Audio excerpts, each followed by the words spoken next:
வணக்கம், நான் உங்கள் இயற்கையாளன் தவம். என்னடா இது பேர் என்ன, தண்ணீர் பழத்தை வச்சு என்ன சொல்ல போறோம் அப்படின்னா, இப்போ ஒரு வீடியோ வந்தது இல்லையா, தண்ணீர் பழத்துல இன்ஜெக்ஷன் பண்ணி கெமிக்கல் யூஸ் பண்ணி இதை சிகப்பு கலர்ல மாத்துறாங்க, ரொம்ப இனிப்பா இருக்கிறதுக்கு இதுக்குள்ள இன்ஜெக்ட் பண்றாங்கன்னு. இதை இந்த டயத்துல ஏன் வந்து வெளியில விடணும் அப்படின்னா, நம்ம விவசாயிகள் செய்யக்கூடிய இந்த தர்பூசணி பழத்தை ஒழிக்கிறதுக்கு தான். ஒழிச்சிட்டு இந்த வெயில் காலங்கள்ல நம்ம பன்னாட்டு நிறுவனங்கள் விற்கக்கூடிய குளிர்பானங்களை வாங்கி குடிக்கணும் அப்படின்றதுக்கு தான். இதே நேரத்துல பன்னாட்டு நிறுவனங்கள்ல இருக்கக்கூடிய குளிர்பானங்கள்ல இந்த பூச்சிக்கொல்லி எல்லாம் கலந்துருக்கு ஏதாவது வீடியோ போடுறாங்களா? இல்ல. அப்ப இங்க ஒழிக்கப்படுறது யாரு? விவசாயிகள்.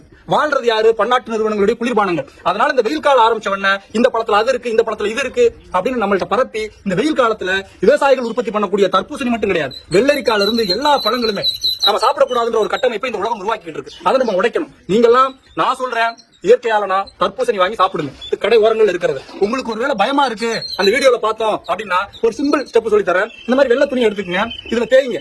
தேய்ச்ச உடனே இந்த மாதிரி சிகப்பு கலர்ல ஆயிடும். ஆகுதா? அப்படியே வாங்க. இது என்ன பண்ணணும்னா தண்ணியில அலசணும்.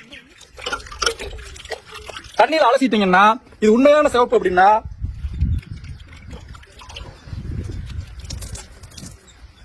அந்த சிவப்பு உடனே போயிடும். அப்படி போகாம இந்த சிவப்பு இதுலயே ஒட்டிக்கிச்சுன்னா அதுதான் கெமிக்கல். அதனால பழங்களை சாப்பிடுங்க. நான் இதை பன்னாட்டு நிறுவனங்களுடைய குளிர்பானத்திற்கு எதிராக போடல. என்னுடைய விவசாயிகளுடைய பழங்களை வாங்குறதுக்கு ஆள் இல்லாம போயிடக்கூடாதுன்னு போடுறேன். அனைவருக்கும் பகிருங்கள். நன்றி. அன்புடன் உங்கள் இயற்கையாளன்.